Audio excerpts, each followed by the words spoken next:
Et c'est un peu comme le principe de la lumière au bout du tunnel. C'est comme si elle était vraiment très très proche de quelque chose de beaucoup plus beau, finalement. Et alors ça me dit que c'est pas forcément évident, mais ça me dit comme de garder la foi. Et donc c'est quelque chose d'assez lumineux en tout cas. C'est quelque chose qui est très dans l'espoir et dans la foi.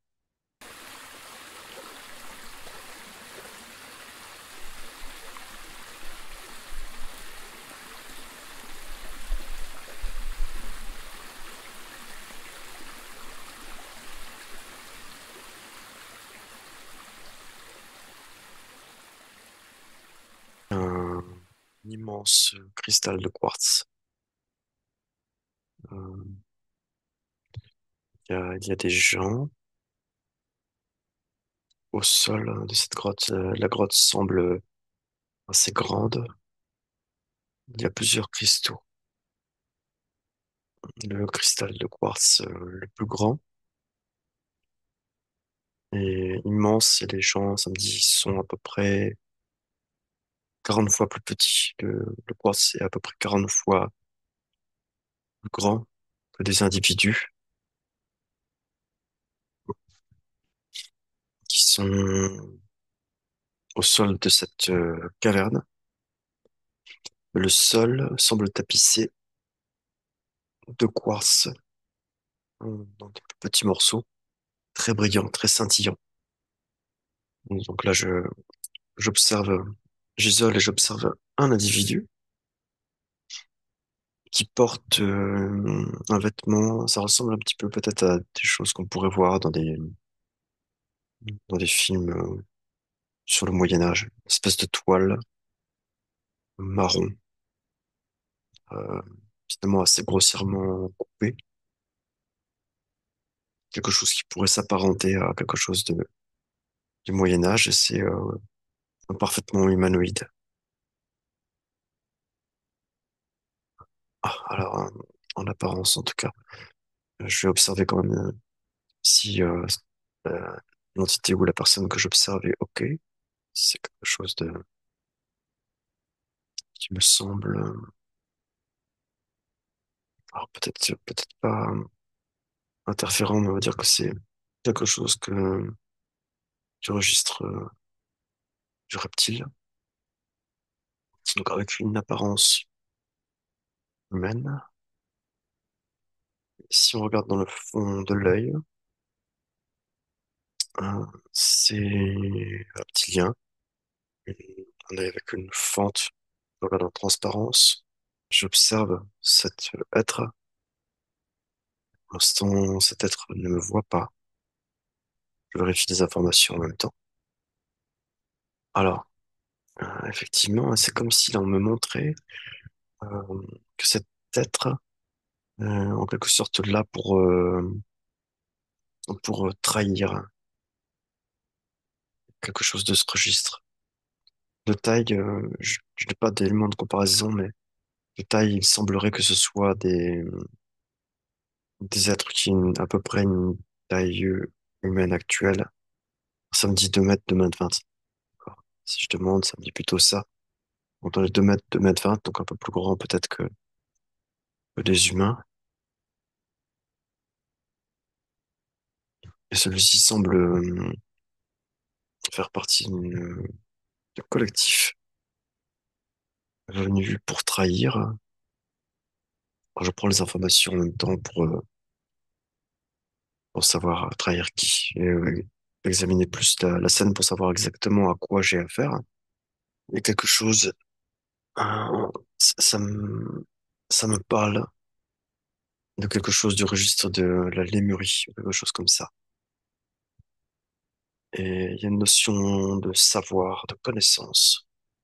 Tout un peuple, euh, il a d'immenses connaissances. Je prends l'information en même temps pour savoir de quelle connaissance il peut s'agir. Alors là, on me dit en termes de connaissances, il s'agit de connaissances alchimique. Pour l'instant, j'ai juste un mot, je ne savais pas plus des connaissances du registre de l'alchimie, de la santé, de leur environnement, chose très liée à leur environnement et très liée à cet environnement en tenant compte de ce quartz présent, de cet immense cristal de quartz présent et de ce quartz présent aussi au sol qui, qui est visiblement très riche donc en information. Et ce quartz, c'est vraiment scintillant. Alors, je vais prendre l'information. Pourquoi on me montre ce quartz scintillant autant? Alors, ce quartz semble chargé en information et le côté brillant, scintillant, semble être lié à de l'information en provenance de Sirius. C'est ce qui me vient là. S'il y avait un lien, ah, intéressant, c'est comme s'il y avait un lien informationnel avec Sirius dans ce quartz présent ici.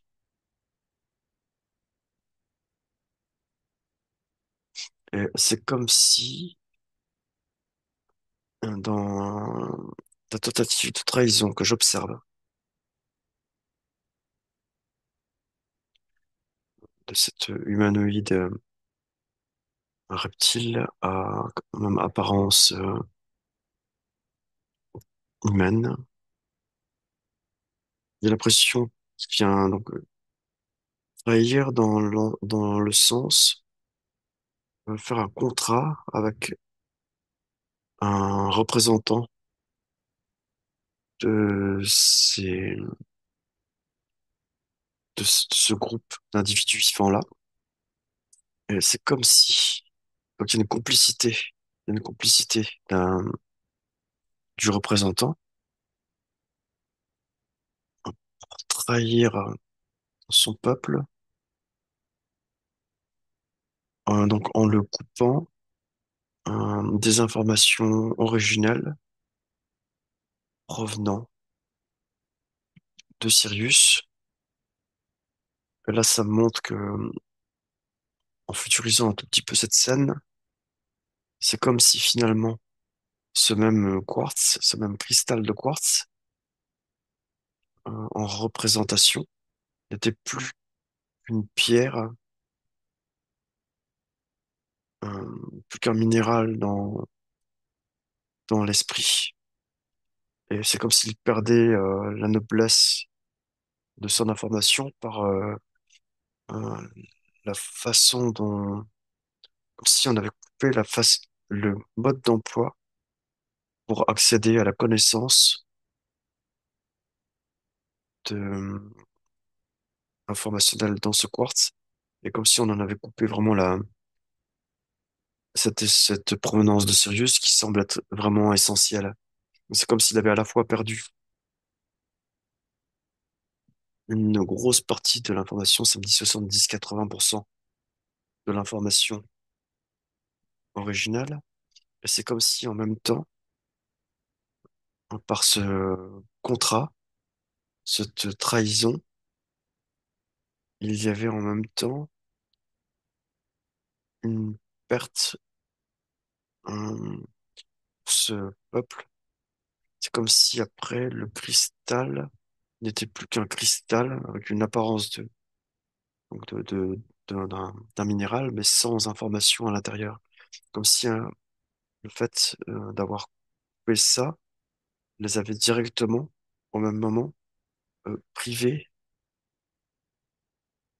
de la connaissance que, que ce quartz regorge d'informations. Et du coup, ils n'y ont plus accès et ne cherchent même plus à avoir accès à cette information. En datation, c'est comme si cette époque-là remontait à environ 300 000 ans avant notre ère. C'est ce que j'ai comme... j'ai 300 000 en tout cas. Et, c'est comme si cette période était à peu près dans ces eaux-là. Alors on est bien sur Terre, de ce que j'observe là, mais donc plutôt sous terre, sous la croûte terrestre. À un endroit qui semble... alors, j'essaie de voir où ça pourrait se situer, mais c'est même sous l'eau en fait. Sous la croûte terrestre, sous l'eau, dans l'océan Pacifique.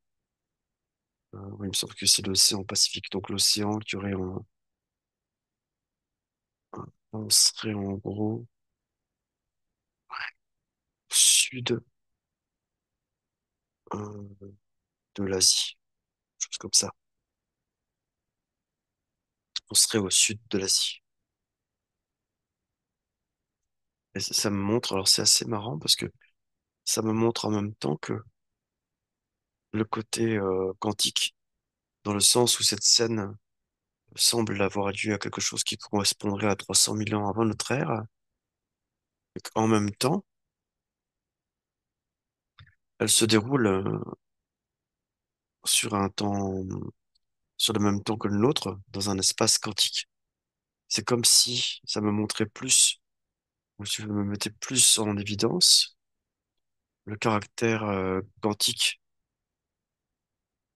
euh, de notre être, de nos êtres. Et c'est comme si ça me montrait que quelque part, même si on va dans cette même région aujourd'hui, il n'y a rien physiquement dans la densité à notre époque,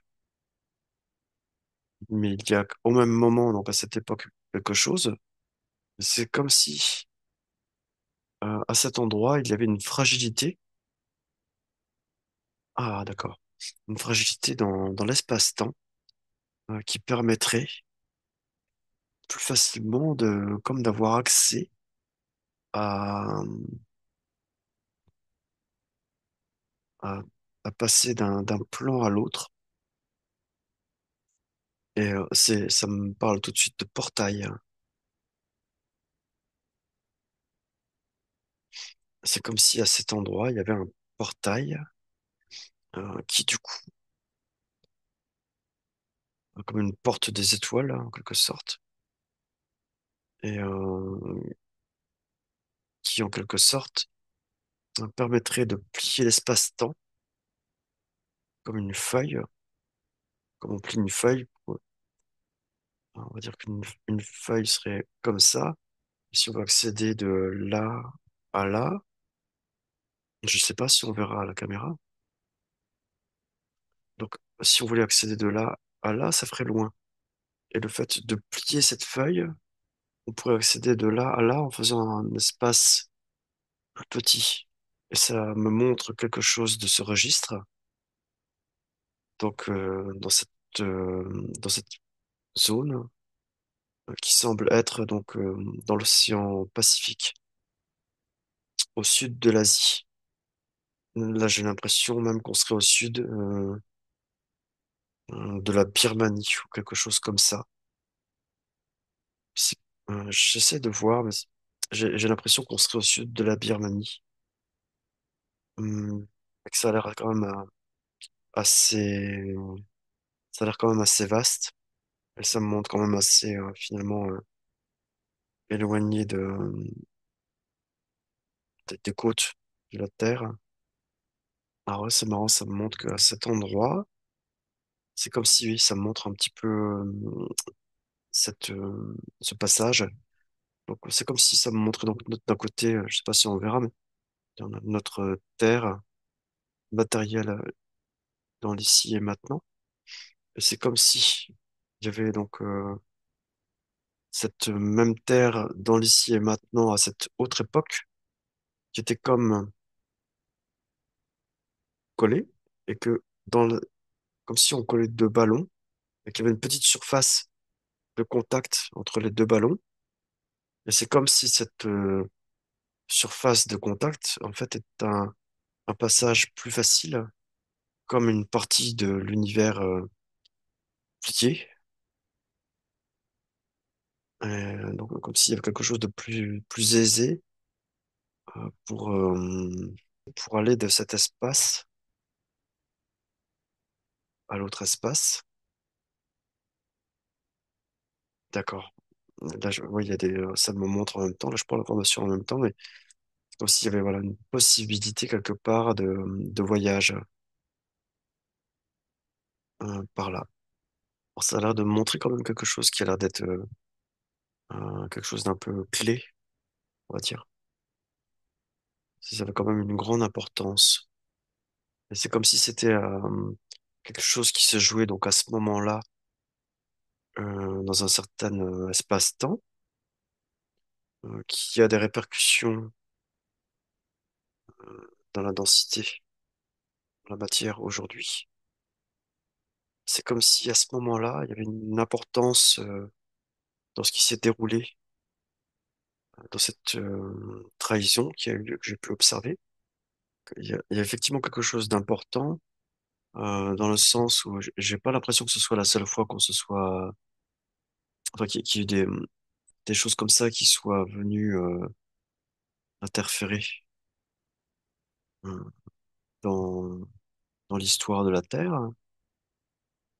C'est comme si celle-ci avait une incidence majeure. Ça me montre, je vais pas aller observer chaque, mais ça me montre qu'il y en a d'autres. Il y en aurait, apparemment, ça me dit qu'il y en aurait 5 autres, quand même assez majeures. Mais c'est comme si celle-ci était plus importante. Ce que j'observe là, ça me le montre. Je vais pas aller voir chaque, mais ça me montre comme s'il y avait un degré, une échelle, et que celle-ci serait plus importante. Et si on regarde sur un espace-temps, sur quelque chose qui serait compréhensible, donc avec passé, présent, futur, chronologiquement, il y aurait celle-ci, qui serait donc 300 000 ans à peu près en arrière, avant notre ère. Il y en aurait une antérieure et il y en aurait 4 autres ensuite, à différents moments dans une chronologie. Et donc, ils semblent tous quand même inférieurs en termes d'importance. Alors, je vais revenir sur un point que j'ai pu observer tout à l'heure, c'est que l'individu, donc qui est le représentant de ce peuple-là, donc accepte de le trahir. Tout à l'heure, j'ai eu une information que c'est comme si quelque part il n'avait pas le choix. Alors, j'ai comme l'impression qu'il y a une sorte de deal, de contrat, comme s'il y avait donc, de ce que j'observe là, je vais aller voir si besoin plus en détail certains points. C'est comme s'il y avait à un moment donné une partie donc de Sirius, en gros, qui a accepté donc on perd enfin, qu'il y ait une perte de cette connexion.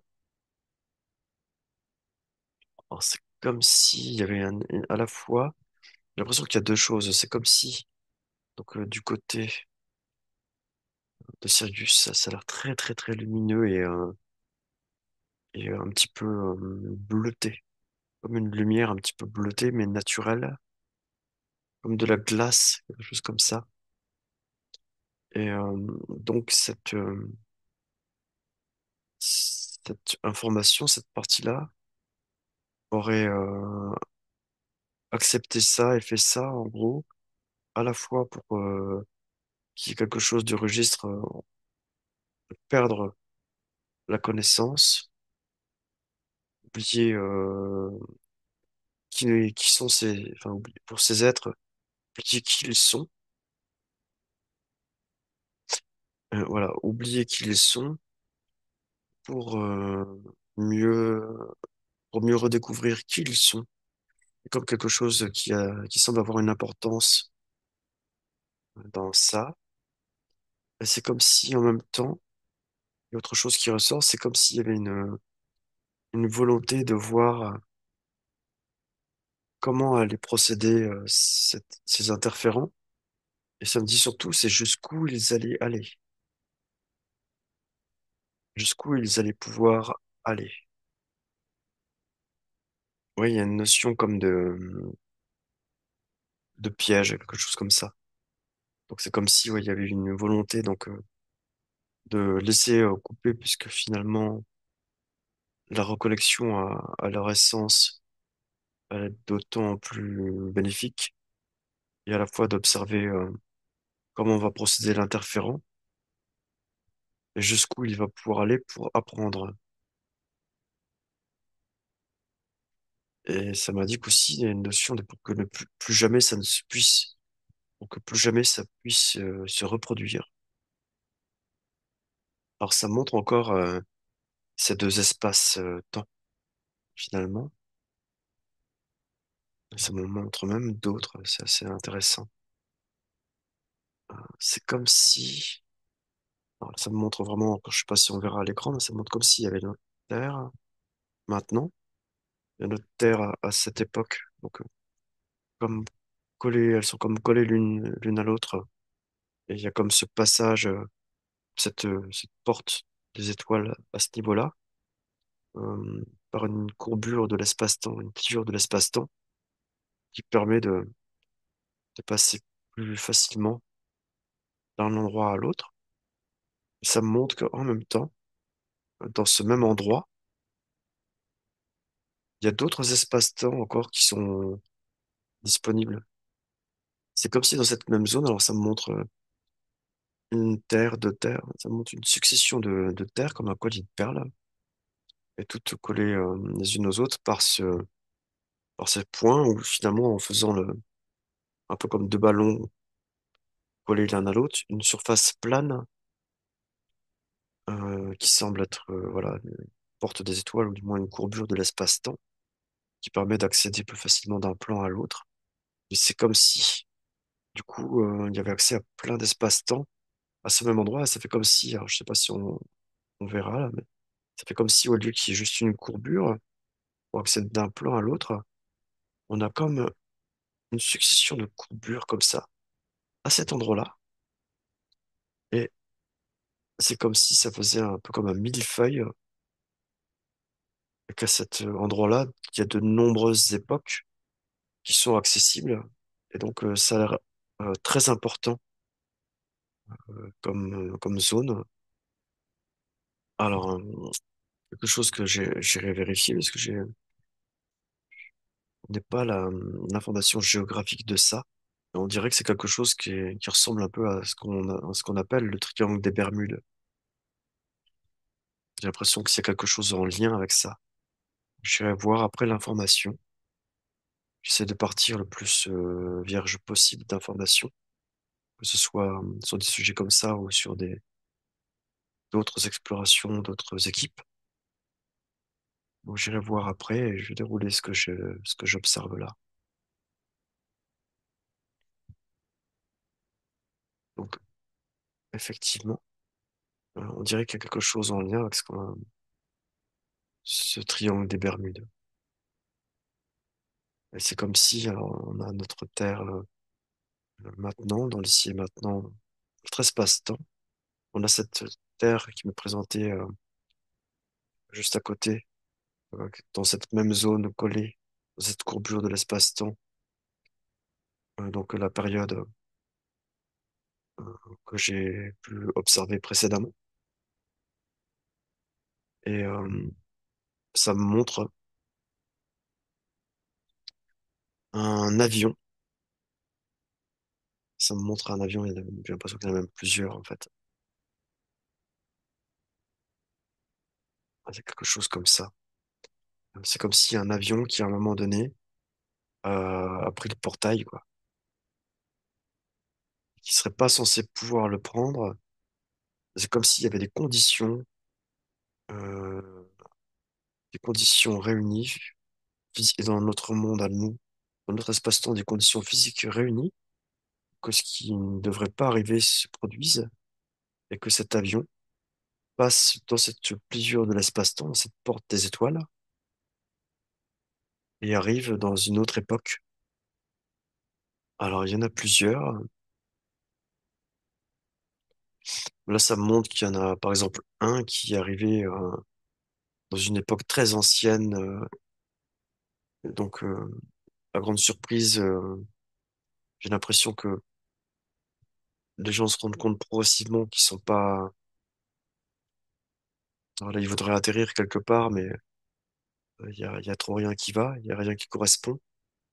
Il n'y a pas de possibilité, pas de piste d'atterrissage, pas de ravitaillement, et ça montre qu'il y a un avion qui s'écrase dans une autre époque, qui se retrouve dans une autre temporalité et qui va s'écraser puisqu'il n'y a pas les conditions requises pour pouvoir recharger en carburant ou atterrir.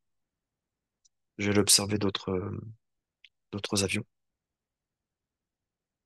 Alors ça me montre un scénario similaire, mais où un avion est arrivé dans le futur.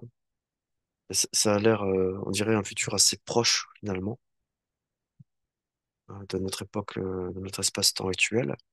Quelque chose du registre de 2050, quelque chose comme ça. C'est comme s'il y avait un avion qui était donc arrivé par là et qui du coup n'a pas l'air d'avoir le même sort.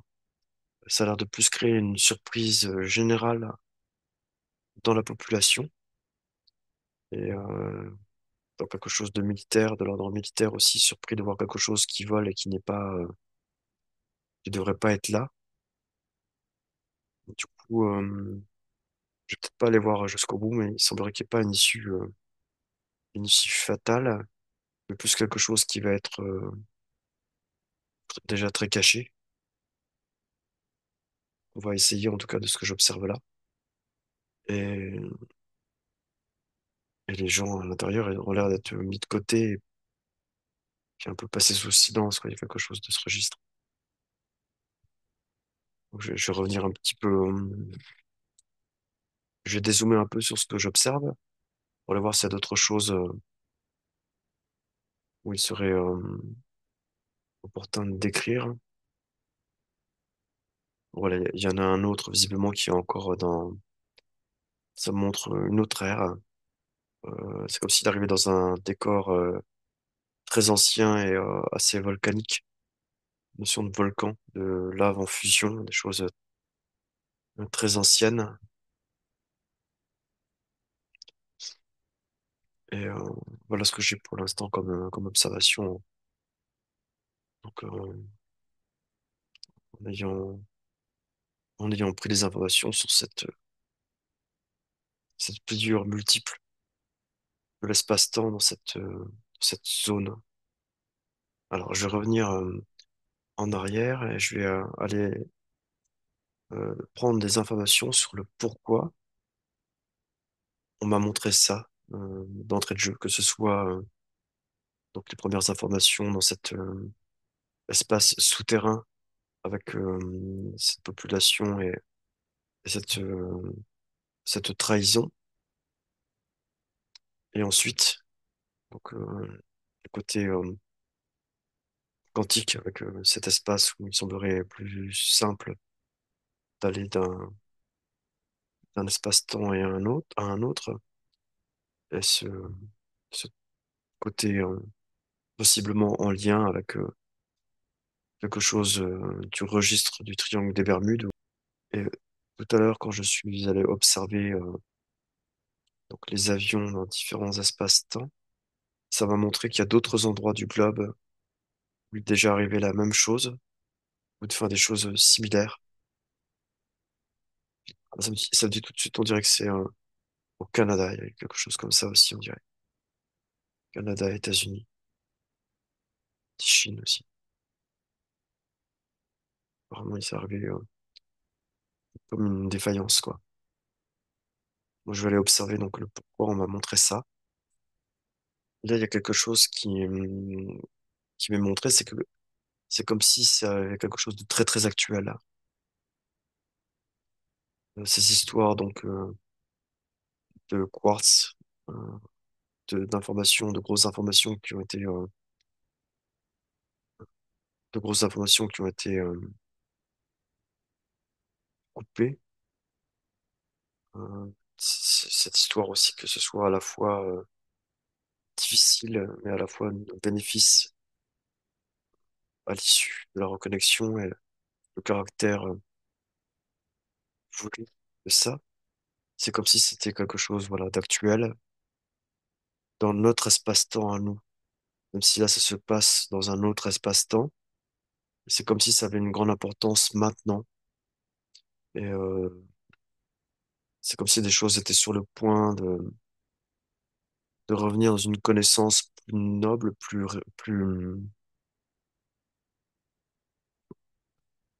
des connaissances plus originales dans notre espace-temps à nous maintenant.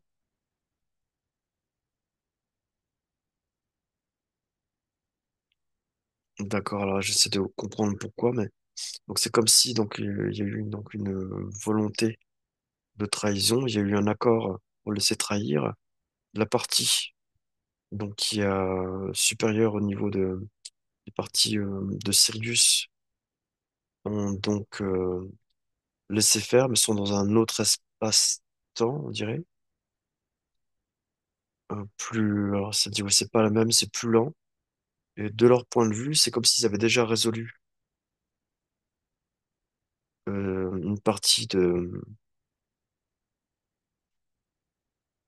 une partie de cette reconnexion de leur point de vue qui doit avoir lieu. Et donc, c'est comme si pour eux, c'était résolu. Et que nous, maintenant, dans notre espace-temps, ça allait prendre, ça se mettait en place et que ça allait prendre quelques temps, comme ça, peut-être quelques années, j'ai l'impression. Et que du coup, des connaissances, comme quelque chose de très original, sur le quantique, allaient, allaient revenir euh, à, à tous, enfin, tous, au plus grand nombre en tout cas, à ceux qui acceptent de les observer. Et, ça ne dit pas tous. C'est comme s'il y avait une partie de la population qui voudrait de toute façon pas voir ça. Mais ça, oui, ça me montre qu'il y a comme donc cette connaissance qui revient, et qui est donc pas imposée, mais accessible au plus grand nombre.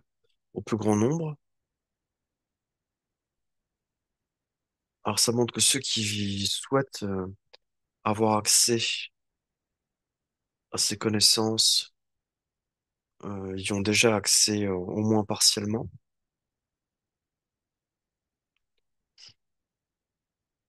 en se reconnectant à eux-mêmes et en se débarrassant de leurs croyances,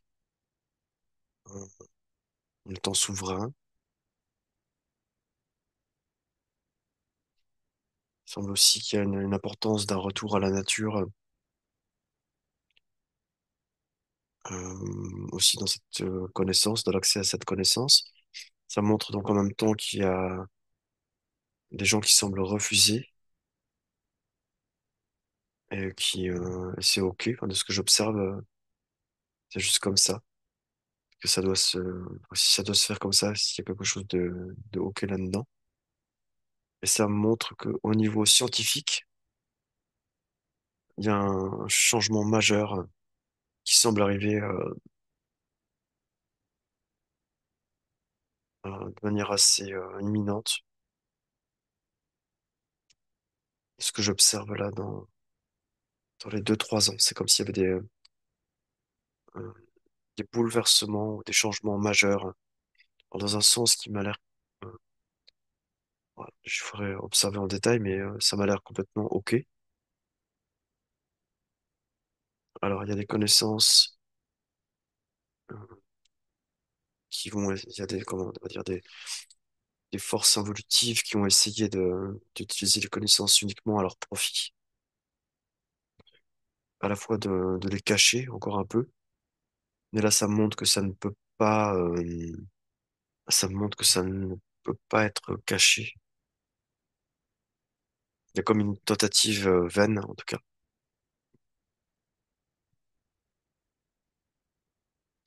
Et ça me montre que donc, même s'il y a encore des choses qui sont cachées dans notre espace-temps à nous, là maintenant, de toute façon, sur d'autres plans, avec des temps sont différents, plus lents, sur des parties plus éthérées de ce côté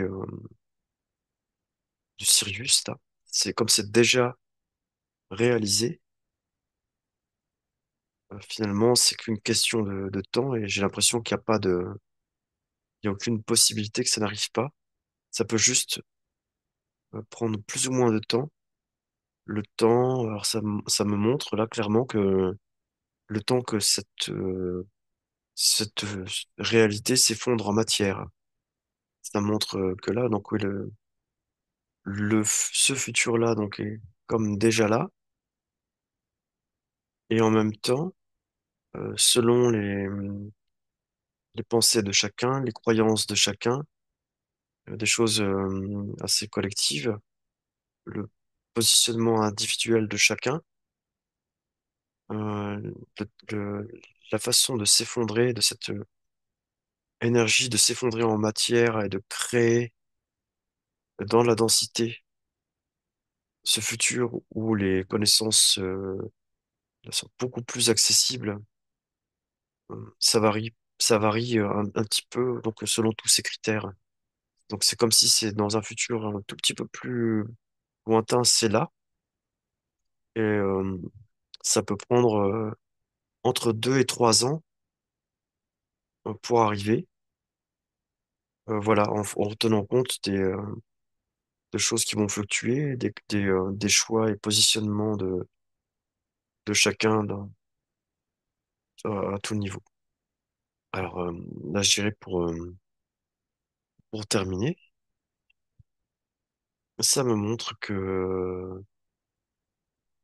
c'est un peu comme le principe de la lumière au bout du tunnel. C'est comme si elle était vraiment très très proche de quelque chose de beaucoup plus beau finalement.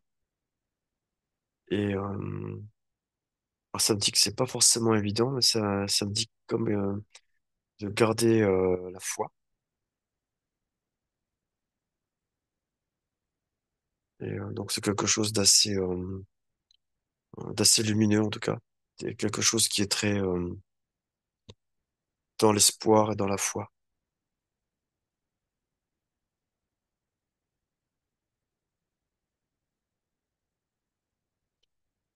Voilà, je vais revenir dans l'ici et maintenant.